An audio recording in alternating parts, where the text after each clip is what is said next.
根据着中央气象局预报，讲今年头一季雨水可能是无够，但这定的表示讲已经开始载水来用啊，而且情况目前是真欠火，若准是继续欠水落去，全球的半导体产业恐惊拢会受到牵连。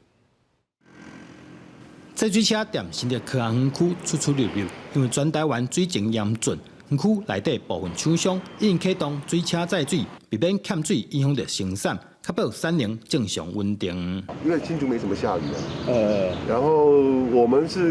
也是同业之间知道说知道台积电都有在送水，所以缺水状况很严重啊，最近。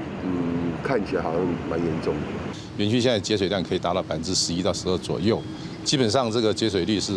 园区可以配合办理的，那是没问题的。那有些个别厂商是因为他现在 可能产能的全开哈，所以它有一部分是没办法达到这个11%，所以陆陆续续他们现在有在做一些水车的试运载的这个演练啦。新竹科学园区表示，除了园区内部欠水措施，新竹市水资源中心嘛提供每天1000吨的再生水，让园区使用。 不过部分厂商需要用水也是无够用，所以有4个间厂商已经家己启用水车载水。上个月的水车出动的量，